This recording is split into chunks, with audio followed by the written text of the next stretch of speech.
नमस्कार दोस्तों, मैं गुलशन सिंह आप सभी का एग्जाम टॉपर के यूट्यूब चैनल में स्वागत करता हूं। दोस्तों, मैं आपके लिए आज मैथ्स के कुछ मोस्ट इंपॉर्टेंट क्वेश्चंस लेके आया हूं। ये क्वेश्चन आपके हर पेपर के लिए इंपॉर्टेंट है। अगर आप एसएससी जीडी दे रहे हैं या फिर यूपीएसआई दे रहे हैं, सारे पेपर में ये सवाल पूछे जाएंगे। चलिए आपको मैं सवाल दिखाता हूं, उसके बाद आप खुद समझ जाएंगे कि कितना इंपॉर्टेंट है ये सवाल। चलिए शुरू करते हैं। तो ये रहा हमारा पहला सवाल। देखिए, पहले सवाल में क्या कहा जा रहा है। ए एक कार्य अकेला 12 दिनों में और बी अकेला 10 दिनों में कर सकता है।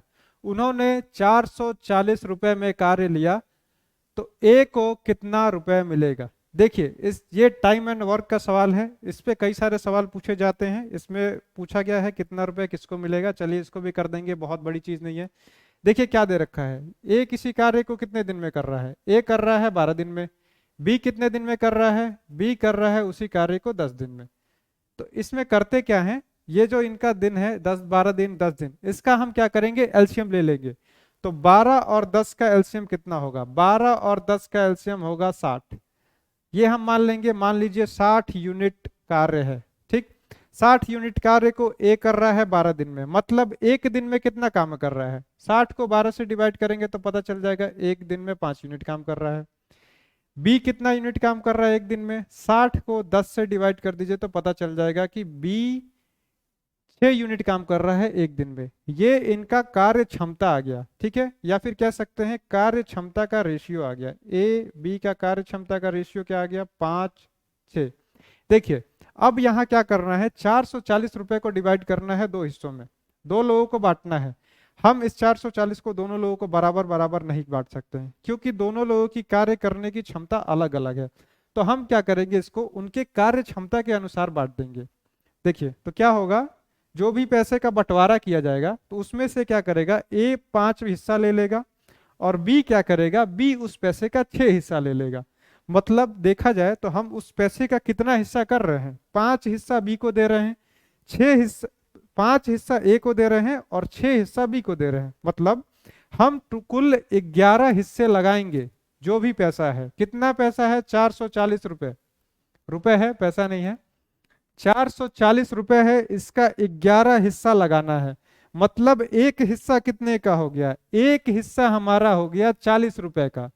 ठीक है, ए को कितना देना है, ए को 5 हिस्सा देना है, बी को 6 हिस्सा देना है। तो एक हिस्सा 40 रुपए का है, तो बी 5 हिस्सा कितने का हो जाएगा, 5 हिस्सा हो जाएगा 40 गुणे 5, मतलब 4 पचे 20, 200 का। ठीक है, दूसरा हिस्सा कितने का हो जाएगा, दूसरा कितना हो जाएगा, 6 है, 6 हिस्सा देना है, 6 चौके 24, 240 रुपए। देखिए आपसे सवाल में पूछा क्या है, सवाल में पूछा है ए को कितने रुपए मिलेंगे। यहां से साफ पता चल रहा है ए को 200 रुपए मिलेंगे। ठीक है, कुछ नहीं करना था, बिल्कुल टाइम एंड वर्क का सवाल था। जो इसमें पैसे का डिवीजन था वो बराबर बराबर ना बांट के उनके कार्य क्षमता के अनुसार बांटा जा रहा था। कार्य क्षमता देख लीजिए कितना है, उतना हिस्सा लगा दीजिए और उस हिसाब से, उनके क्षमता के हिसाब से इनको पैसे दे दीजिए। इतना ही करना था। चलिए हम अगले सवाल की ओर बढ़ते हैं। अगला सवाल भी काफी अच्छा है, देखते हैं क्या है अगला सवाल। देखिए अगले सवाल में क्या दे रखा है, 35 आम बेचने पर प्राप्त लाभ 7 आमों के क्रय मूल्य के बराबर है, प्रतिशत लाभ ज्ञात करिए। देखिए यहां पे आप देख रहे होंगे, यहां पे आप देख रहे होंगे आपसे क्या पूछा गया है, लाभ प्रतिशत पूछा गया है। लाभ हुआ है, इसका मतलब क्या है, लाभ होने का मतलब है कि कोई सामान जो हम जिस रेट पे खरीदे थे, जो हमारा क्रय मूल्य या फिर सीपी कह लीजिए, कॉस्ट प्राइस था, उससे ज्यादा पे हम बेच रहे हैं, ज्यादा पे बेच रहे हैं तभी हमको लाभ हो रहा है। अच्छा दूसरी चीज, यहाँ पे आपको रुपए उपए कुछ नहीं दिया है, सामान सामान में एक बता रखा है कि इतने सामान खरीदे तो इतने सामान का क्रय मूल्य के बराबर लाभ हो गया। कुछ नहीं करना है, इक्वेशन बनाएंगे, उससे हम एक बार में ही तुरंत इसको सॉल्व कर देंगे, बिल्कुल टाइम नहीं लगेगा, बिल्कुल आसान सवाल है। देखिए 35 आम को बेचा गया है, लाभ हुआ है, लाभ हुआ है मतलब हमारा विक्रय मूल्य ज्यादा होगा। विक्रय मूल्य मतलब सेलिंग प्राइस। विक्रय मूल्य को मैं एसपी से लिखूंगा। ठीक है, एसपी लिख देता हूं। तो क्या कहा गया है, 35 आम को बेचने पर लाभ हुआ है, मतलब 35 आम का जो विक्रय मूल्य होगा, 35 आम का जो विक्रय मूल्य मतलब एसपी होगा, वो 35 आम के क्रय मूल्य से ज्यादा होगा। ठीक है, क्रय मूल्य से ज्यादा होगा। 35 जो आम का क्रय मूल्य या फिर कॉस्ट प्राइस या फिर सीपी कुछ भी कहिए, इससे ज्यादा होगा। अब कहा गया है कितने ज्यादा होगा, लाभ हुआ है, कितना लाभ हुआ है, 7 आम के क्रय मूल्य के बराबर लाभ हुआ है। तो जो लाभ हुआ है उतना ही तो ज्यादा होगा। मान लीजिए 100 रुपए का कोई सामान है, आप उसको 10 रुपए के लाभ पे बेच दिए, या फिर कहिए आप उसको 110 रुपए में बेच दिए, कितना लाभ हुआ, 110 में से 100 घटा लीजिए, पता चल जाएगा कितना लाभ हुआ। लेकिन यहाँ डायरेक्ट रुपए ना देके सामान पे ही दे दिएगा, इतना सामान का लाभ हुआ, कुछ नहीं करना है। जब विक्रय मूल्य को क्रय मूल्य से घटाएंगे, हमको रुपए नहीं दिया गया, रुपए लिखेंगे भी नहीं, क्या कहा गया है, 7 आम के क्रय मूल्य के बराबर लाभ हुआ है, 7 सीपी लिख देंगे। कितना लाभ हुआ, 7 सीपी। ठीक है, आगे इसको सॉल्व करेंगे। देखिए सीपी सीपी एक साइड ले लेते हैं, यहां माइनस में है सीपी, तो इधर जाएगा तो प्लस में हो जाएगा। कितना हो जाएगा, 35 एसपी बराबर 7 सीपी प्लस 35 सीपी, प्लस में हो जाएगा, दोनों को जोड़ देंगे, कितना आ जाएगा, 42 सीपी। कितना आ रहा है, 35 एसपी बराबर कितना आ रहा है, 35 एसपी बराबर आ रहा है 42 सीपी। ठीक है, अब इसको हम क्या करेंगे, फ्रैक्शन में लिख लेते हैं, या फिर कहेंगे इसका रेशियो हम बना सकते हैं, एसपी बट्टे में सीपी, सीपी को इधर लाएं, इधर क्या बच गया, इधर बच गया 42 और नीचे बच गया आपका 35। ठीक है, अब आप देखेंगे कि ये 7 से कट रहा है, 7 छक 42, 7 पंजे 35। ठीक है, इसको हम ऐसे समझ सकते हैं कि एक आम की कीमत 5 रुपए है, जो क्रय मूल्य है वो 5 रुपए है, विक्रय मूल्य है वो 6 रुपए है, ऐसे हम समझ सकते हैं। तो पूछा क्या है, लाभ प्रतिशत। अब तो ये सवाल बिल्कुल ही आसान हो गया, क्रय मूल्य कितना है 5 रुपए, विक्रय मूल्य दे दिया 6 रुपए, बिल्कुल कोई भी बता सकता है, बच्चा भी बता सकता है कि यहाँ पे 1 रुपए का लाभ हो रहा है।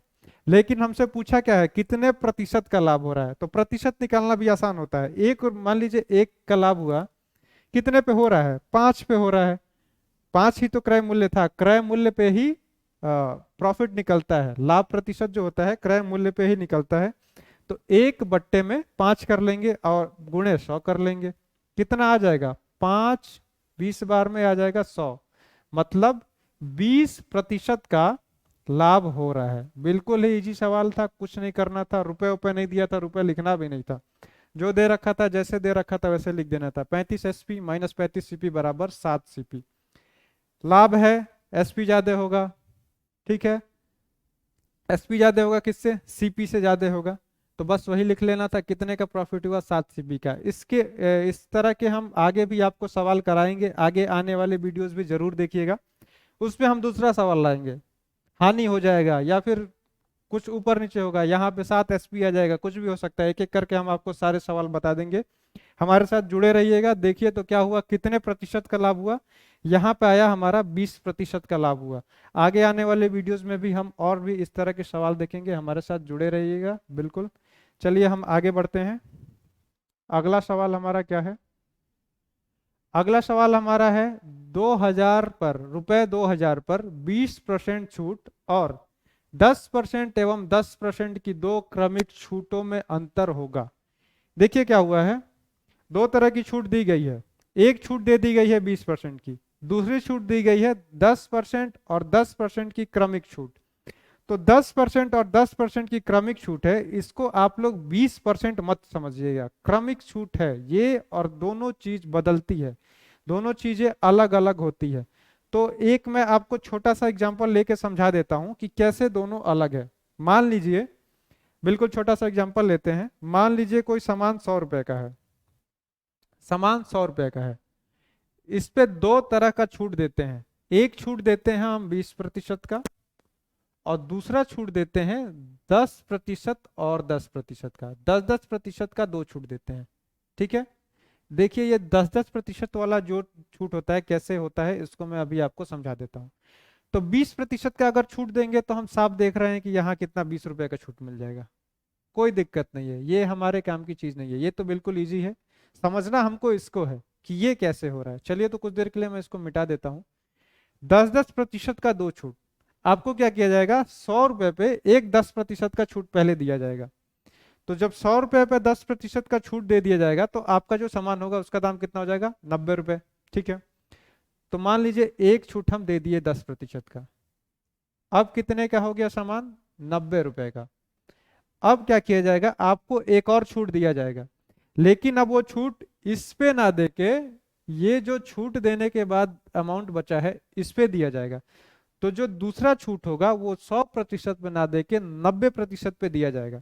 तो 90% पे जब हम 10% का छूट देंगे तो आपको भी पता है कि 9 रुपए का छूट मिलेगा। ठीक है, 9 रुपए का छूट मिलेगा, मतलब सामान कितने का हो जाएगा, सामान हो जाएगा आपका, कोई भी सामान हो, 81 रुपए का हो जाएगा।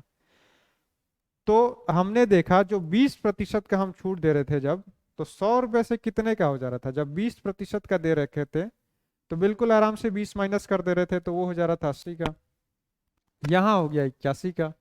मतलब यहां देखेंगे तो यहां आपको पता चलेगा कि सिर्फ 19% का ही छूट दिया गया और यहां आपको 20% का छूट दिया गया। तो यही होता है अंतर, क्रमिक छूट और एक जो जनरल तरीके से छूट दिया जाता है उसमें यही एक अंतर होता है कि जो क्रमिक छूट होता है ना ये थोड़ा सा बदल जाता है, या तो ये घटता ही है, बढ़ेगा नहीं ये कभी, ये घटेगा ही, इससे तो कम ही रहेगा। तो चलिए अब हम इस सवाल को करके देखते हैं, ये आपको पता चल गया कुछ अंतर आएगा। अब ये देखेंगे कि ये हम एक फॉर्मूला आता है जिससे डायरेक्ट पता चल जाएगा कि 10% का दो हम क्रमिक छूट देंगे तो वो एकल छूट कितना होगा। तो एक उसका फॉर्मूला मैं आपको बता देता हूं, उससे आप इजीली कैलकुलेट कर लेंगे। फॉर्मूला होता है, एक मिनट,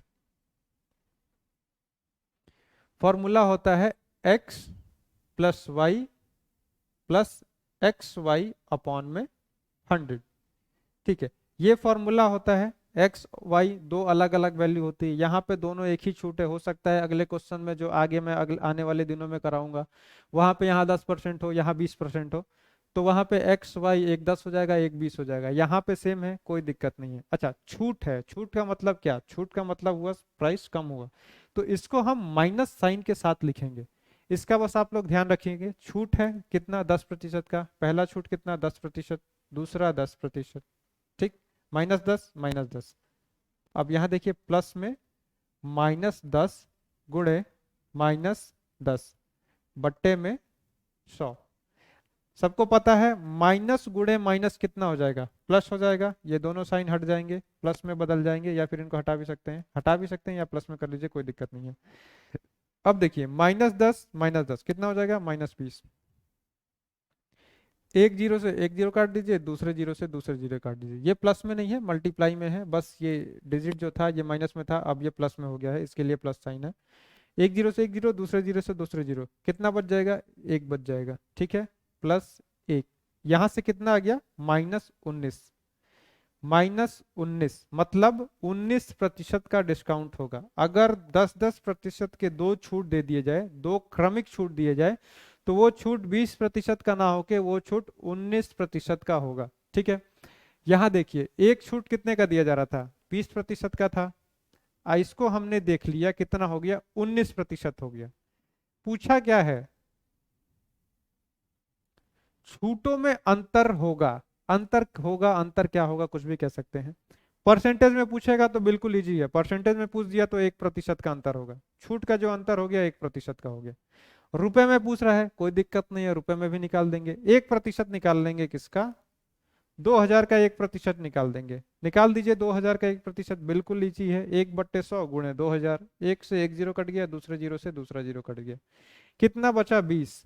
मतलब दोनों छूटों के बीच का अंतर कितने का होगा, 20 रुपए का होगा, दोनों छूटों के बीच का अंतर 20 रुपए का होगा, यही हमारा आंसर होगा। ठीक है, यहाँ पे तो ये दोनों एक ही था, आगे हम इस तरह के और भी सवाल कराएंगे, और एक बिल्कुल आसान सा तरीका है, उससे बिल्कुल देखते ही सवाल हो जाएगा, इसमें बहुत ज्यादा आपको करना नहीं होगा। देखिए यहाँ क्या था, 20% था, एक तरीका और मैं बता रहा हूँ, 20% था, इधर क्या था, 10%, 10%।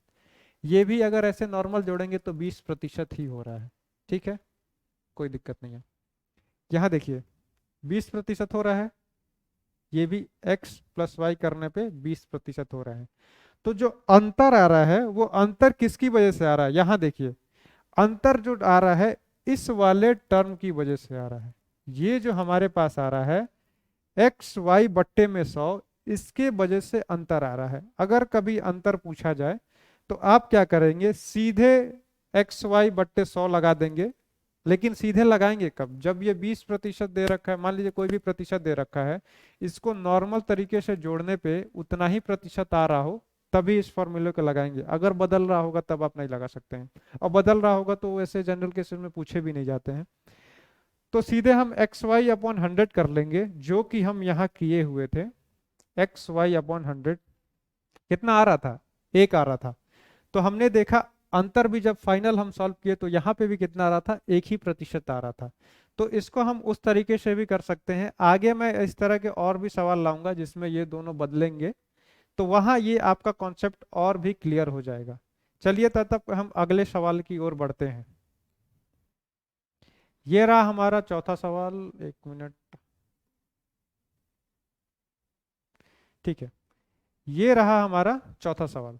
इस सवाल में क्या दे रखा है, एक कलम के अंकित मतलब एमआरपी तथा क्रय मूल्य सीपी का अनुपात 3:2 है, जबकि अंकित मूल्य तथा विक्रय मूल्य का अनुपात 5:4 है।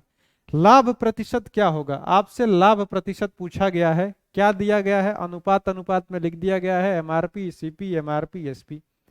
रेशियो अगर आपका आता होगा तो आपने सवाल पढ़ा होगा, जैसे दिया होगा A:B कुछ दे दे, या A:C दे दिया, या फिर B:C दे दिया। उसमें क्या करना होता है, दोनों रेशियो को मिक्स करना होता है। अगर वो मिक्स करना आपको आता है तो उससे भी कर सकते हैं, नहीं तो और भी तरीका है। दोनों तरीका मैं आपको सिखाऊंगा। चलिए पहले दूसरा तरीका देखते हैं, उसके बाद रेशियो से कर देंगे। रेशियो से तो बड़ी इजीली हो जाएगा, कोई दिक्कत नहीं है। अंकित प्राइस को मैं एमआरपी लिखूंगा, एमआरपी, ठीक है। क्या दिया हुआ है, अंकित मूल्य क्रय मूल्य, एमआरपी और सीपी का रेशियो दे रखा है। कितना दे रखा है, 3:2। और क्या दिया है, अंकित मूल्य और विक्रय मूल्य का दे रखा है। एमआरपी और एसपी का रेशियो दे रखा है। कितना दे रखा है, 5:4। पूछा क्या है, लाभ प्रतिशत। लाभ निकालने के लिए क्या चाहिए, अगर हमको क्रय मूल्य विक्रय मूल्य पता चल जाएगा तो हम लाभ निकाल देंगे। ठीक है, लाभ आराम से निकाल सकते हैं, कोई दिक्कत नहीं है। यहाँ पे हम क्या करते हैं, मान लीजिए दोनों में हम 100 गुणा कर दे, इधर भी 100 गुणा कर देंगे, इधर भी 100 गुणा कर देंगे। कितना हो जाएगा, 300। ये कितना हो जाएगा, 200। रेशियो में कोई फर्क पड़ेगा, कोई फर्क नहीं पड़ेगा। इधर दोनों का 0 0 0 0 काट देंगे, कट के फिर से 3:2 आ जाएगा। ठीक है।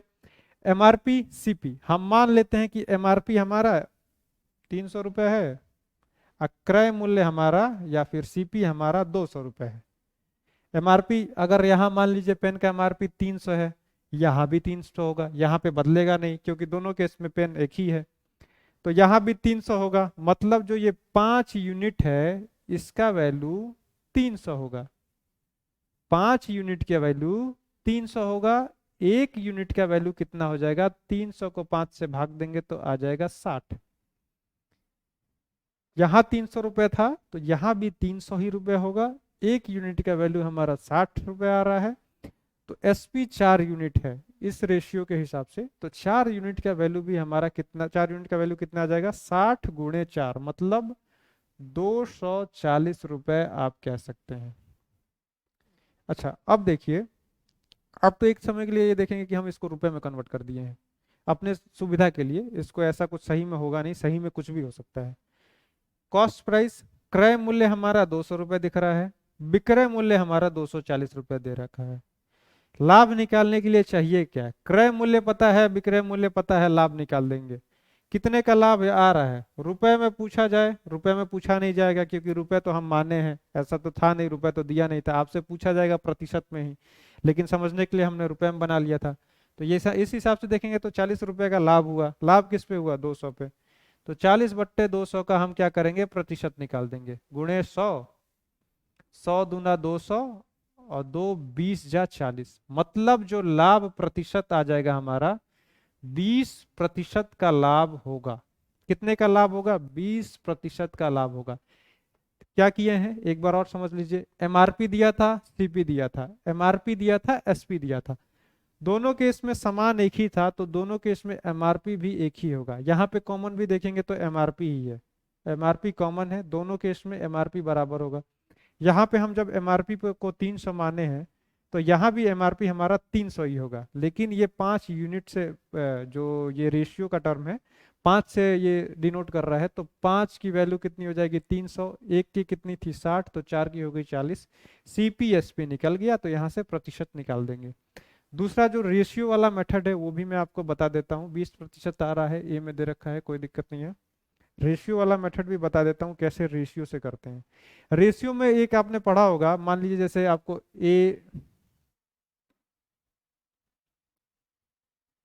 मान लीजिए आपको ए दे दिया, बी दे दिया, ए रेशियो बी दे देता था, ए रेशियो सी दे देता था।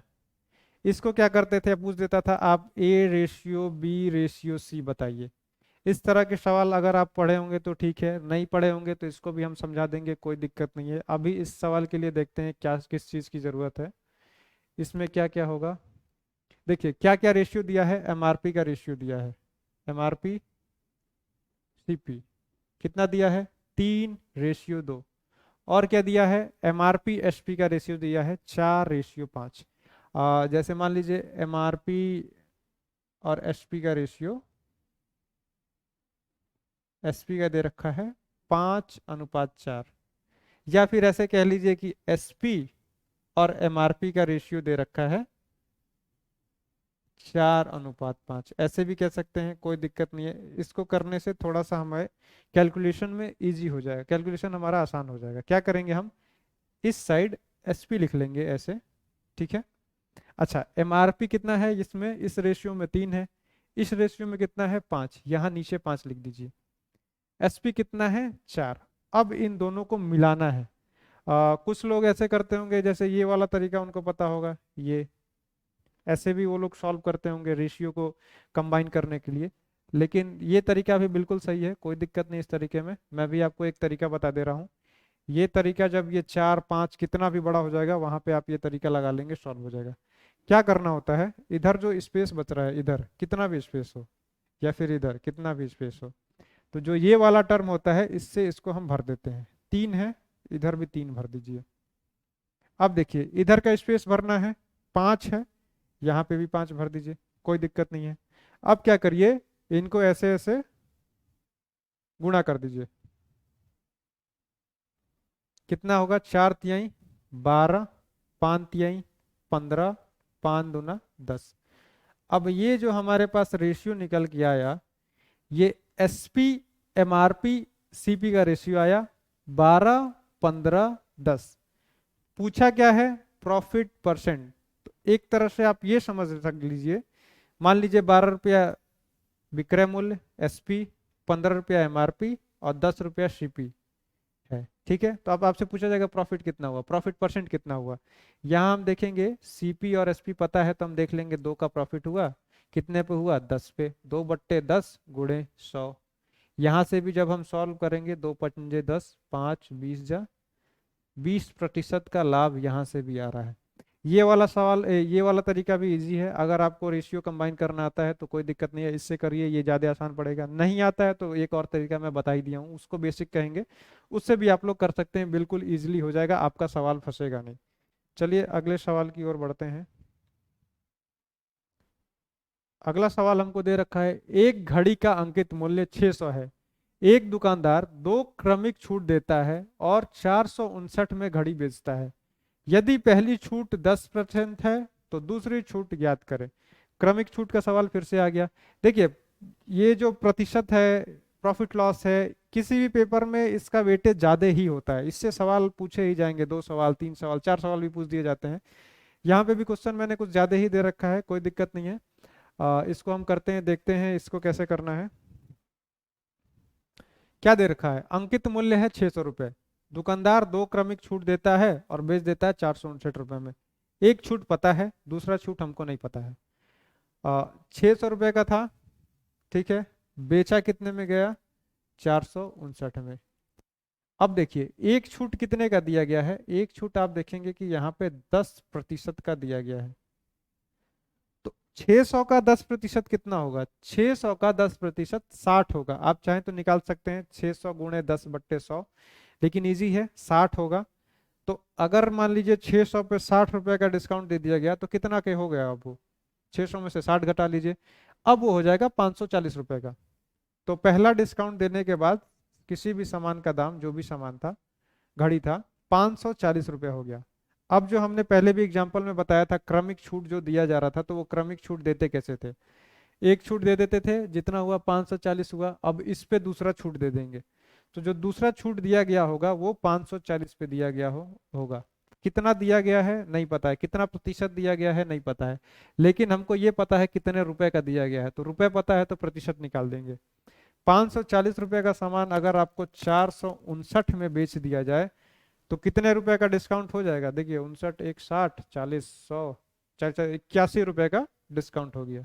ठीक है, अब ये डिस्काउंट किस पे दिया गया, अब ये डिस्काउंट दिया गया है आपका 540 पे।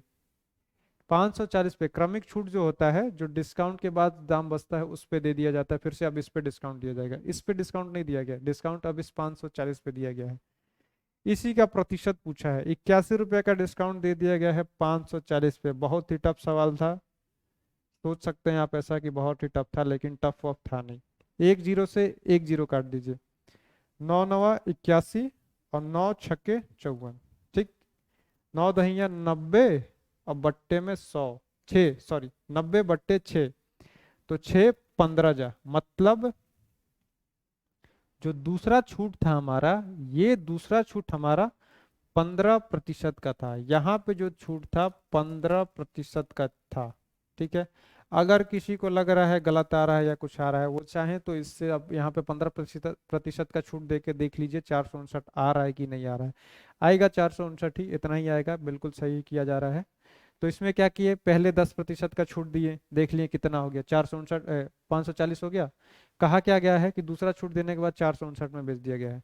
तो 540 पे हमने देख लिया 81 रुपए का छूट दे रहे थे तो 459 हो जा रहा था। अब 81 रुपए जो था 500 का कितना प्रतिशत था, तो जितना प्रतिशत था उतना ही दूसरा छूट दिया गया था। बस सिंपल सा फंडा है, कोई दिक्कत नहीं है, इजी सवाल है। अगर पेपर में आएगा तो मुझे पूरा भरोसा आप लोग पूरा करके आएंगे। चलिए आगे भी इस तरह का सवाल हम देखते रहेंगे। अगले सवाल की ओर अभी बढ़ते हैं। अगला सवाल क्या दे रखा है, एक राशि साधारण ब्याज की समान दर पर 5 वर्ष में 8,000 रुपए और 8 वर्ष में 9,800 रुपए होती है, तो प्रति वर्ष ब्याज दर कितना है। देखिए साधारण ब्याज का सवाल है। साधारण ब्याज में आपको पता होगा कि हर साल ब्याज जो मिलता है वो बराबर मिलता है। कैसे होता है, एक एग्जांपल मैं आपको देता हूं। मान लीजिए 100 रुपए आपने कर्ज लिया या कर्ज दिया, कितने पे, 10% पे। साधारण ब्याज पे हम ले रहे हैं तो कितना होगा, मान लीजिए पहले साल कोई आएगा आपको ब्याज देने 10 रुपए दे जाएगा, दूसरे साल भी 10 रुपए देगा, तीसरे साल भी आपका ब्याज 10 रुपए देगा। कितने भी साल के लिए दे दीजिए ब्याज 10 रुपए ही लगेगा, ब्याज बदलेगा नहीं, हर साल एक ही ब्याज लगेगा। 10 रुपए का लग रहा है 10 रुपए लगेगा, 20 रुपए का ब्याज लग रहा है तो हर साल 20 रुपए ही लगेगा। यही होता है साधारण ब्याज, हर साल ब्याज बराबर होता है। चक्रवृद्धि ब्याज में भी आगे चल के देखेंगे क्या होता है कैसे होता है, अभी साधारण ब्याज है। तो यहाँ क्या दिया गया है, 5 साल में कोई राशि है, कुछ भी हो, वो 8,000 हो जाती है, 8,000 हो जाती है। इसके कहने का मतलब ये है कि यहाँ पे मूलधन प्लस ब्याज दोनों ही शामिल है। ठीक है, तब जाके वो 5 साल में 8,000 रुपये हो जाती है। 8 साल में कितना हो जाती है, 8 साल में यही राशि 9,800 रुपये हो जाती है। ठीक, 5 साल में 8,000, 8 साल में 9,800, कितना गैप है, इधर देखेंगे तो पता चलेगा 3 साल का गैप है, इधर देखेंगे आपको पता चलेगा 1,800 रुपये। 1,800 रुपये 3 साल में बढ़ गया, किसकी वजह से बढ़ा होगा, 3 साल में जो ब्याज मिला होगा उसी की वजह से रुपया बढ़ा होगा। तो अगर 3 साल में 1,800 रुपये का ब्याज मिलता है तो 1 साल में कितने का ब्याज मिलेगा, 1 साल में कुछ नहीं करना है, 1800 को 3 से डिवाइड कर दीजिए, पता चलेगा एक साल में आपको 600 रुपए का ब्याज मिल रहा है। और अभी मैंने आपको क्या बताया, हर साल ब्याज बराबर मिलेगा, ब्याज नहीं बदलेगा। हर साल 600 मिल रहा है तो 600 ही मिलेगा। यहाँ हमारे पास क्या दे रखा है, मूलधन प्लस ब्याज। और ये ब्याज कितने दिन का है, ब्याज ये 5 साल का है। यहाँ देखते हैं मूलधन कुछ भी हो, मूलधन मान लीजिए x दे रखा है, ब्याज 5 साल का ब्याज, एक साल का 600, तो 5 साल का 600 गुणे 5, 3000। 6 साल का 3000 रुपये ब्याज हो गया, तो ये मिला के हो जा रहा है हमारा 8000। तो यहां से जो मूलधन है जिसको हमने x माना है इसको निकाल लेंगे। 8000 है, इधर 3000 है, 3000 जब इधर जाएगा तो 8000 में से माइनस हो जाएगा, प्लस है जब बराबर के उधर जाता है तो माइनस हो जाता है। तो कितना बच जाएगा, मूलधन हमारा यहाँ कितना आ जाएगा 5000। 8000 में से जब 3000 घटेगा तो कितना बचेगा 5000। यहाँ पे हमको मूलधन निकल गया, लेकिन हमसे पूछा क्या है, ब्याज की दर पूछा है। मूलधन कितना आया 5000। देखिए ये तो हमने यहाँ रख के सॉल्व किया, अगर इस पे भी रखते ना तो हमारा मूलधन 5000 ही आता। मैं आपको दिखा रहा हूँ कैसे। इस केस में हमारे पास क्या है, इस केस में हमारे पास एक मूलधन है और यहाँ पे 8 साल का ब्याज शामिल है। मूलधन प्लस 8 साल का ब्याज है यहाँ पे, ठीक। 8 साल का ब्याज है, मतलब मूलधन जो होगा होगा 8 साल का, एक साल का 600, 8 साल का 8 छक 48, 4800 रुपए का ब्याज भी इसमें शामिल है। तो ये राशि कितनी हो जा रही है 9800, ठीक है। फिर से वही करेंगे, इसको इधर ले जाएंगे, इधर ले जाके माइनस करेंगे, तो 9800 में से 4800 माइनस करेंगे तो ये हो जाएगा आपका 5000। यहां से भी हमारा मूलधन 5000 आ रहा था, यहां से भी मूलधन 5000 आ रहा था। यहीं से हम निकाल सकते थे, ये मैं बस आपको समझने के लिए बता रहा था कि आप चाहें तो यहाँ भी रख दीजिए, यहाँ भी रख दीजिए। बस यहाँ 5 साल का, यहाँ 8 साल का, जो समय का ध्यान रखिएगा, समय को उल्टा सीधा मत करिएगा, नहीं तो गलत हो जाएगा। पूछा क्या गया है, प्रति वर्ष ब्याज दर कितना होगा। मूलधन कितना है, मूलधन 500 का है, 5000 है, सॉरी, मूलधन 5000 है। एक वर्ष का ब्याज कितना है, एक वर्ष का ब्याज हमने यहाँ पे निकाल दिया 600 रुपये था। एक वर्ष का ब्याज 600, प्रतिशत निकालना है, बिल्कुल इजी, कुछ नहीं करना है, गुणे 100। 2 जीरो से 2 जीरो काट दीजिए, 1 जीरो से ये वाला जीरो भी काट दीजिए, और 5 12 × 60, मतलब 12% हमारा आंसर आएगा। आप चाहें तो आगे भी सॉल्व कर लीजिए 12% के हिसाब से। प्रूफ करना है, किसी को मन कर रहा होगा कि देख लें सही आ रहा है कि नहीं आ रहा है। 5000 का मूलधन और 12% से 5 साल का ब्याज कितना आएगा उसको करके जोड़ के देख लीजिए। बिल्कुल इजी सवाल है, कुछ नहीं था, बस इधर थोड़ा सा ध्यान देना था। वो मैंने आपको दोनों ही करके दिखा दिया ताकि कोई कंफ्यूजन ना रहे, कोई ये ना सोचे कि इस पे रखेंगे तो आएगा कि नहीं आएगा।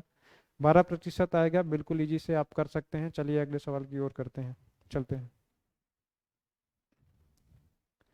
देखिए ये सवाल है, एक निवेशित राशि चक्रवृद्धि ब्याज की दर पर 3 वर्ष में 8500 और 4 वर्ष में 9520 होगी, तो प्रति वर्ष ब्याज दर कितना होगा। अब ये आ गया हमारा चक्रवृद्धि ब्याज का सवाल। तो चक्रवृद्धि ब्याज में आपको एक सिंपल सा कॉन्सेप्ट पता होना चाहिए। इसमें ब्याज पे ब्याज लगता है।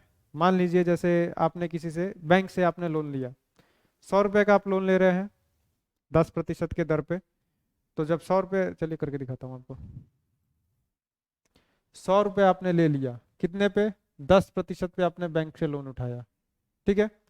क्या होगा, पहले साल आपको बैंक कहेगा चलिए भाई साहब आपका इस साल का हो गया 10 रुपए का ब्याज, ठीक।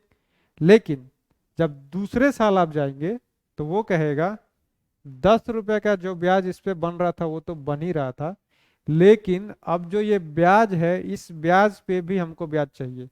क्योंकि एक तरह से देखेंगे तो वो कहेगा भाई साहब 100 रुपए, और जो 10 रुपए का ब्याज था वो भी तो अब हमारा ही है, तो हमारा जो पैसा था वो अब 110 रुपया हो गया, तो हमको 110 रुपये पे ब्याज दीजिए, 100 रुपये पे क्यों देंगे। तो क्या करेगा, 10 रुपये पे भी 10% का ब्याज ले लेगा, तो 10 रुपये पे 10% का ब्याज हो जाएगा 1 रुपया। तो अब अगले साल आपसे 10 रुपये ना लेके आपसे वो 11 रुपये मांगने लगेगा। यही होता है सिंपल इंटरेस्ट और कंपाउंड इंटरेस्ट में अंतर। अब अगले साल क्या हो जाएगा, 100 रुपये, 10 रुपये ये हो ही रहा था, 11 रुपये ये हो रहा था 21 रुपये, 121 रुपये पे अब अगले साल आपसे ब्याज लिया जाएगा, 121 का 10% ब्याज लिया जाएगा। तो यही अंतर होता है। क्या होता है, 100 रुपये जो आपका था, इसमें अब आपका अगले साल जब आपका ब्याज जोड़ा जाएगा, जो मान लीजिए 100 पहले साल का 10 रुपये ब्याज लगा, 110 रुपये हो गया। अब अगले साल आपका ब्याज जोड़ा जाएगा ना, 100 रुपये पे ना जोड़ के 110 रुपये पे जोड़ा जाएगा, प्रिंसिपल ब्याज दोनों को जोड़ के अब अगले साल इस पे ब्याज दीजिए, ये चीज हो जाएगा। तो अब अगले साल दीजिए 110 का 10%, और उसके अगले साल 121 का 10%, ऐसे देते जाइए। इस सवाल में क्या कहा गया है, 3 वर्ष में कितना हो जाता है, 3 वर्ष में क्या हो गया, 8500, 8500 हो गया। इसमें मूलधन और ब्याज दोनों शामिल है, मूलधन ब्याज दोनों शामिल है, ठीक है। चौथे वर्ष में कितना हो गया, चौथे वर्ष में आपका हो गया 9520, चौथे वर्ष में हो गया 9520। पूछ रहा है प्रति वर्ष ब्याज कितना है, तो यहां हमने देखा क्या हो रहा था, मूलधन ब्याज को मिलाइए, अब अगले साल इस पे ब्याज ले लीजिए जितना प्रतिशत हो रहा था। तो ऐसे ही करते करते क्या हुआ होगा कि जो चौथे साल का ब्याज आपका कैलकुलेट किया गया होगा, वो मूलधन पे ना कैलकुलेट करके इस पे कैलकुलेट किया गया होगा। 8500 का जैसे मान लीजिए कुछ भी रेट आए, 10% आए, जैसे 10% आया, तो जो ये ब्याज कैलकुलेट किया गया होगा, ये 8500 का 10% निकाल दिया गया होगा, उसको फिर से जोड़ दिया गया होगा, तो ये 9520 आया होगा। लेकिन 10% अभी हम सॉल्व करेंगे तो पता चलेगा कितना आया है, देखते हैं। तो 8500 से कितना हो गया, 9520, मतलब 1020 रुपये। कितने की बढ़ोतरी हुई है, 1020 रुपया बढ़ा है, ठीक है। बढ़ा किस पे है, 8500 पे, 8500 पे 1020 रुपया बढ़ा है। तो सीआई में फिर से समझ लीजिए यही होता है, पिछले साल का जो ब्याज व्याज जोड़ के जितना हुआ था ना, अब इस पे ब्याज दे दीजिए, इस पे ब्याज दे दीजिए। 8500 रुपये हुआ था, ठीक है, चलिए 8500 का इतना परसेंट हुआ, अब इस पे दे दीजिए और जोड़ के बता देंगे कितना इतना रुपया हो गया। जैसे इसको सॉल्व करते हैं, देखते हैं, और अच्छे से आप लोग समझ जाएंगे। गुणे 100 कर लेंगे तो प्रतिशत निकल जाएगा, 2 जीरो से 2 जीरो इधर काट दीजिए। 17 × 5 = 85, 17 से कट रहा है, अगर 17 का पहाड़ा किसी को नहीं पता है तो 5 से भी काट लेगा। 17 × 5 = 85, 17 × 6 = 102, 6060, 5 12 में 60, मतलब 12% का ब्याज लिया जा रहा है। जो दर है वो 12% है। देखिए क्या हुआ होगा, 3 साल में आपका जोड़ जुड़ा के हुआ 85 रुपया।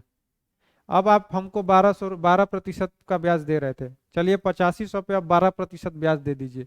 निकालेंगे जब अब 8500 पे 12% का ब्याज, और 8500 में जो ब्याज आएगा, जैसे 1020 ही आएगा, उसको जोड़ेंगे तो फिर से ये 9520 हो जाएगा। अब अगले साल जो आपसे ब्याज लिया जाएगा, जैसे 12% का ब्याज लिया जाएगा, तो अब वो लिया जाएगा 9520 पे। लाइए भाई साहब 9520 पे अब हमको आप 12% का ब्याज दे दीजिए। तो इसमें यही होता है, ये सवाल ऐसे ही आएगा जैसे 3 साल, 4 साल, 5 साल, 10 साल, 50 साल, 51 साल ऐसे दिया होगा, दो राशि दी होगी, बस देख लेंगे कितना रुपया हो रहा है, कितना रुपया बढ़ रहा है, जितना बढ़ रहा है कितने पे बढ़ा है, पिछले साल का क्या था, इतना था, इस पे प्रतिशत निकाल देंगे, ऐसे हो जाएगा। 50 51 साल भी दिया हो, कितना भी दिया हो, कोई मतलब नहीं है। पिछले साल का देखिए कितना बढ़ रहा है, उस पर प्रतिशत निकाल दीजिए, आपका आंसर आ जाएगा। आगे भी और सवाल इस पे हम कराएंगे, सारे सवाल आपको कराएंगे, ये सारे सवाल बहुत ही इंपॉर्टेंट है। कंफ्यूजिंग भी है, बहुत से बच्चे कंफ्यूज भी हो जाएंगे, हो जाते भी हैं आगे, लेकिन आप लोग देखते रहेंगे, 1 2 दिन में आप लोग सब सीख जाएंगे। देखिए स्पीड एंड डिस्टेंस, वो भी टाइम स्पीड डिस्टेंस कुछ भी कहिए। अपनी सामान्य गति के 3/4 से चलते हुए एक आदमी अपने कार्यालय में सामान्य समय से 30 मिनट देर से पहुंचता है। कार्यालय पहुंचने में उसे सामान्य रूप से कितना समय लगता है। एक तरह से देखिए क्या हुआ है, 3/4 स्पीड दे रखा है, 3/4 स्पीड हो गया। जैसे इसको आप ऐसे कर सकते हैं, मान लीजिए स्पीड आपको ऐसे दे रखा है, स्पीड चाल कुछ भी, 3/4, तो समय जो हो जाएगा, टाइम कहेंगे कितना लगेगा, 4/3, ठीक है।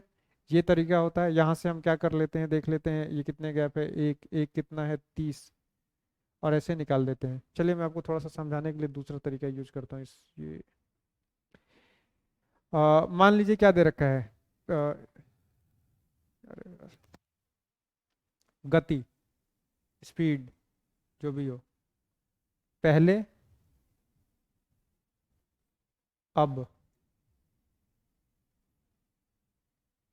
कितना दे रखा है, 3/4। मान लीजिए पहले स्पीड कितना था, 4 था, ठीक। अब घट के कितना हो जाएगा, 3 हो जाएगा। कोई चाहे तो 4 का 3/4 भी निकाल सकता है, 4 से 4 कट जाएगा और 3 बच जाएगा। तो पहले स्पीड कितना था, 4। क्या कहा गया है, सामान्य गति से 3/4 से चलता है, मतलब 4 से चल रहा होगा, अब क्या किया कि 3 से चलने लगा। यही चीज होता है, 3/4 लिखा है, इसका मतलब यही है कि पहले इतने पे चल रहा था, अब वो इतने पे चलने लगा। पहले 4 पे चल रहा था, अब वो 3 पे चलने लगा। अब बात आएगा, ये समझ लीजिए एक तरह से हम रेशियो लिख रहे हैं। अब पूछेगा, अब आ जाएगा समय की बात। समय क्या होगा, समय बस इसका रिवर्स हो जाएगा। इसको आप इधर कर दीजिए, इसको आप इधर कर दीजिए। तो पहले मान लीजिए 3 समय लग रहा था, अब आपको 4 समय लगेगा। सॉरी। देखिए ये होता कैसे है, जैसे 4 आप देखे होंगे कि अगर आपको कोई एक पर्टिकुलर डिस्टेंस ट्रेवल करना है, उसमें क्या करेंगे, आप ज़्यादा स्पीड से जाएंगे, समय कम लगेगा, कम स्पीड से जाएंगे, समय ज़्यादा लगेगा। अब यहाँ पे हम रेशियो इसका ले लिए हैं, रेशियो ही होगा ये एक तरह से, रेशियो लिए हैं। तो रेशियो में क्या करेंगे, आपको बस कुछ नहीं करना है, 4 3 आ रहा है, इसको इधर कर दीजिए, इसको इधर कर दीजिए। अब देखिए कैसे ये दोनों साइड, मान लीजिए स्पीड है 4 किलोमीटर प्रति घंटा, समय लग रहा है 3 घंटा, कितना डिस्टेंस ट्रेवल करेगा, 12 किलोमीटर। गति है, स्पीड घट के हो गया 3 किलोमीटर 4 घंटा, 3 किलोमीटर प्रति घंटा। तो अब उसको क्या होगा, अब जो 12 किलोमीटर का डिस्टेंस ट्रेवल करना है वो 4 घंटे में ट्रेवल करेगा, समय बढ़ जाएगा। तो दोनों केस में देखें कि आप डिस्टेंस आपका बराबर था, डिस्टेंस यहाँ भी 12 किलोमीटर आया, यहाँ भी 12 किलोमीटर आया। डिस्टेंस से मैं बस ये समझाने के लिए बता रहा हूँ, यहाँ भी 12 आया, यहाँ भी 12 आया। लेकिन यहाँ था 3 घंटे में, तो जब स्पीड भाई साहब आप घटाए हैं तो समय तो आपका बढ़ेगा ही, 3 से 4 घंटा हो जाएगा, घंटे में मान के चलेंगे तो यहाँ हम देखें कि स्पीड क्या हुआ, 4 से 3 हो गया। तो समय कितना लगेगा, जो 3 लग रहा था वो 4 लगेगा। तो कितना समय बढ़ा, तो यहाँ देखेंगे तो यहाँ पता चलेगा कि 1 यूनिट समय ज्यादा लग रहा है, पहले और अब में 1 यूनिट समय ज्यादा लग रहा है। यहाँ क्या कहा गया है कि 30 मिनट देर से पहुंचता है, बिल्कुल सही बात है, स्पीड कम करेंगे तो समय ज्यादा लगेगा। 30 मिनट देर से पहुंचता है, मतलब जो ये 1 यूनिट हमारा आया ये हो गया आपके 30 मिनट के बराबर। ठीक है, 1 यूनिट 30 मिनट के बराबर हो गया। तो अब यहां से हम दोनों निकाल लेंगे, 3 यूनिट कितना हो जाएगा, 90 मिनट, और 4 यूनिट कितना हो जाएगा, 120 मिनट। ठीक है, कुछ भी पूछ दे, पहले कितना समय लगा, पहले कितना समय लगता था, पूछा भी यही है कि कार्यालय पहुंचने में उसे सामान्य रूप से, पहले मतलब सामान्य रूप से जो चलता होगा वही हो गया पहले, पहले कितना समय लगता था, 90 मिनट। बाद में भी पूछ सकता है कि अब कितना समय लग रहा है, जब स्पीड कम कर दिया तब कितना समय लग रहा है, वो भी बता देंगे 120 मिनट, कोई दिक्कत नहीं है। करना क्या है, आपको कुछ नहीं करना होता है, बिल्कुल इजी, जो तरीका मैं शुरू में बता रहा था वो बता रहा हूँ अब। ऐसे दे देगा ना, गति, गति कितना हो गया, 3/4, कुछ मत करिएगा, समय, समय आप ऐसे कर दीजिएगा 4/3। ठीक, 4/3, 3 की गति से गए भाई साहब 4 समय लगा, 4 की गति से गए 3 समय लगा, कुछ नहीं। गैप कितना आ रहा है, एक का गैप आपको कितना दे रखा है, 30 मिनट। तो मतलब अगर पहले इस पे चल रहे हैं तो 90 मिनट लगेगा, अब कितना, 120 मिनट लगेगा। यही करना होता है, कुछ नहीं करना होता, उतना करने से अच्छा आप इधर 3/4 करिए, गति 4/3 समय कर दीजिए। गैप कितना है इन दोनों में, एक का डिफरेंस कितना दे रखा है, 30। एक 30 है तो 3 कितना, 90, 4 कितना, 20। ठीक है, ऐसे आप लोग कर सकते हैं, बिल्कुल ईजी है, कोई दिक्कत नहीं है। आगे और भी सवाल कराए जाएंगे आपको। चलिए अगले सवाल की ओर बढ़ते हैं। कुछ समझ में ना आए तो आप कमेंट में ज़रूर बताइएगा, आगे हम कोशिश करेंगे आपको फिर से समझा दें। प्लेटफॉर्म की लंबाई रेलगाड़ी की लंबाई की दोगुनी है। रेलगाड़ी की गति 144 किलोमीटर प्रति घंटा है। यदि रेलगाड़ी प्लेटफॉर्म को 30 सेकंड में पार करती है तो प्लेटफॉर्म की लंबाई क्या होगी। रेल, अगर आप पेपर ऊपर लगा रहे होंगे, पढ़ रहे होंगे, तो आप देख रहे होंगे ऐसे सवाल आपसे पूछे जा रहे होंगे। ये भी सवाल कुछ बहुत टफ नहीं होते हैं, बस थोड़ा सा कॉन्सेप्ट पता होना चाहिए, आप ये सवाल बिल्कुल ईजी कर लेंगे। प्लेटफॉर्म की लंबाई रेलगाड़ी की लंबाई से दोगुनी है। मान लीजिए रेलगाड़ी की लंबाई, लेंथ मान लेते हैं, जो रेलगाड़ी की लेंथ है, ट्रेन लिख लीजिए, ट्रेन की लंबाई मान लीजिए आप L। ठीक है, तो प्लेटफॉर्म की लंबाई कितनी हो जाएगी, प्लेटफॉर्म की लंबाई कितनी हो जाएगी, प्लेटफॉर्म की लंबाई कितनी हो जाएगी, प्लेटफॉर्म की लंबाई रेलगाड़ी की लंबाई से दोगुनी है। रेलगाड़ी की लंबाई L है, प्लेटफॉर्म की लंबाई कितनी हो जाएगी, 2L हो जाएगी, दिया हुआ है क्वेश्चन में, कोई दिक्कत नहीं है। यदि रेलगाड़ी प्लेटफॉर्म को 30 सेकंड में पार करती है तो प्लेटफॉर्म की लंबाई क्या होगी। अब यहाँ क्या आ रहा है, रेलगाड़ी उस प्लेटफॉर्म को पार कर रही है, तो रेलगाड़ी जब प्लेटफॉर्म को पार करेगी तो कितना डिस्टेंस ट्रेवल करेगी, प्लेटफॉर्म का जो डिस्टेंस होगा वो ट्रेवल करेगी, प्लस अपनी जो लंबाई होगी उसको भी वो ट्रेवल करेगी, तभी जाके वो उसको पार कर पाएगी। मान लीजिए जैसे ये क्या होता है यहाँ पे, ये मान लीजिए प्लेटफॉर्म है, ये प्लेटफॉर्म है, तो रेलगाड़ी इसको पार कब करेगी। मान लीजिए ऐसे रेलगाड़ी है, यहाँ पे ये ट्रेन है आपकी, पार कब करेगी, जब ये यहाँ से इस पोजीशन में आ जाएगी तभी तो ट्रेवल पार करेगी। इस पोजीशन से जब इस पोजीशन में आ जाएगी, ऐसे इधर पार कर जाएगी तभी तो पार करेगी। तो कितना डिस्टेंस ट्रेवल करेगी, ये प्लेटफॉर्म का डिस्टेंस ट्रेवल करेगी ही करेगी, और साथ साथ अपने लेंथ को भी पार कर रही है तो इसका भी डिस्टेंस ट्रेवल करेगी। तो यहाँ से हम देखेंगे कि टोटल डिस्टेंस जो वो ट्रेवल करेगी, टोटल डिस्टेंस या फिर टोटल दूरी लिख देता हूँ, चलिए टोटल दूरी कितना ट्रेवल करेगी, L प्लस 2L, इतना दूरी ट्रेवल करेगी तब जाके वो प्लेटफॉर्म को पार करेगी। ठीक, ये तो चलिए एक पार्ट हो गया। अब देखते हैं और क्या करना है इसमें। रेलगाड़ी की गति दी हुई है 144 किलोमीटर प्रति घंटा, और ये भी दिया हुआ कि कितना समय लगेगा। तो आपको अगर पता है स्पीड बराबर डिस्टेंस बट्टे में टाइम होता है, मतलब डिस्टेंस बराबर दूरी बराबर समय गुणे चाल, समय गुणे चाल। चाल हमको पता है 144 किलोमीटर प्रति घंटा, और ये पता है 30 सेकंड। अब यहाँ एक चीज ध्यान दीजिएगा, ये किलोमीटर प्रति घंटा में है, ये सेकंड में है, तो इसको डायरेक्ट मल्टीप्लाई नहीं कर सकते हैं, पहले इसको भी हम मीटर पर सेकंड में बदलेंगे। देखिए ऑप्शन भी आपका सारा मीटर में दे रखा है, पहले 144 को आप मीटर पर सेकंड में बदल दीजिए। तो 144 किलोमीटर प्रति घंटे को मीटर पर सेकंड में बदलने के लिए क्या करना होता है, 5/18 से गुणा कर देना होता है। 5/18 से गुणा कर दीजिए, काट लीजिए, 18 का पहाड़ा डायरेक्ट पता है तो डायरेक्ट काट दीजिए, नहीं तो 2 और 3 से काटते रहिए। 18×5 = 90, 18×6 = 18, 7, 18 8, 8 बार में कट गया, 18 8 144, 8×5 = 40। मतलब जो ट्रेन की स्पीड है, स्पीड S बराबर 40 मीटर पर सेकेंड। ठीक है, 40 मीटर पर सेकेंड ट्रेन की स्पीड है, 30 सेकेंड में पार करती है। तो जो डिस्टेंस वो ट्रेवल करेगी, यहाँ इस फॉर्मूले के हिसाब से डिस्टेंस कितना ट्रेवल कर देगी, 40×30 मतलब 1200 मीटर। प्लेटफॉर्म को पार करने में जो ट्रेन है वो 1200 मीटर का डिस्टेंस ट्रेवल कर रही है, 1200 मीटर चल रही है। यहाँ पे हमने देखा कि जो टोटल दूरी चल रही थी कितना आ रहा था, L+2L, L+2L मतलब 3L।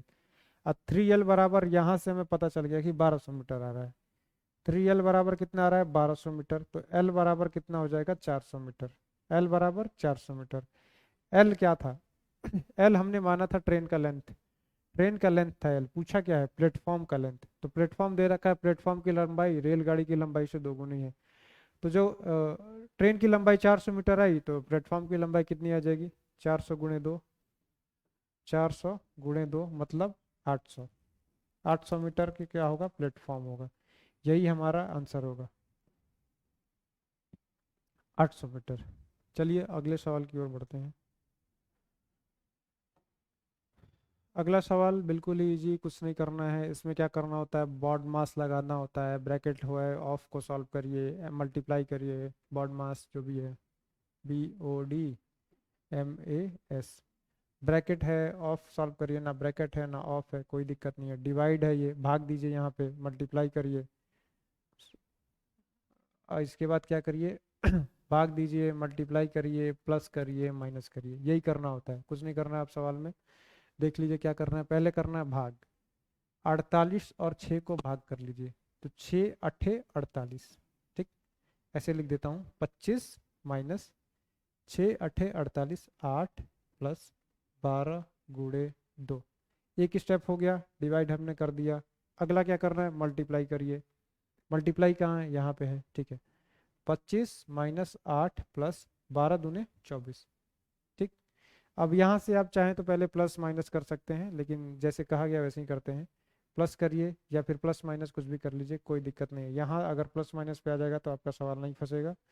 इसको कुछ भी कर सकते हैं, जैसे मान लीजिए अगर -8 को 24 में हम प्लस करेंगे, -8 को 24 में प्लस करेंगे तो कितना बच जाएगा, प्लस का 16 बच जाएगा। ठीक, तो 25 प्लस 16 कितना बच जाएगा? 25 प्लस 16 बच जाएगा आपका 41। 41 इसका आंसर होगा। कुछ भी कर लीजिए, या फिर पहले ही घटा लीजिए। 25 को 8 से घटा लेंगे तो आपका 17 आ जाएगा यहाँ पे, और 17 में आप 24 प्लस कर देंगे तो आपका 41 आ जाएगा। तो यहाँ आपका बहुत ज़्यादा इशू नहीं आएगा, यहाँ प्लस माइनस कुछ भी कर लीजिए, लेकिन आपको शुरू में इसका ध्यान देना होगा। इसमें क्या पेपर में बड़े बड़े भी सवाल आते हैं, ये तो काफ़ी इजी था, आगे हम और भी इससे बड़े बड़े सवाल करेंगे। तो ये रहा हमारा 10 सवाल। उम्मीद करता हूँ आपको बहुत ही अच्छा लगा होगा। अगर लगा है तो लाइक करिए, सब्सक्राइब करिए, कमेंट में भी लिख दीजिएगा। अगर कोई प्रॉब्लम है तो आप कमेंट में लिख सकते हैं। आगे भी हम मिलेंगे और क्लास और भी क्वेश्चन के साथ, और भी काफ़ी अच्छे अच्छे क्वेश्चन के साथ। चलिए चलते हैं तब तक।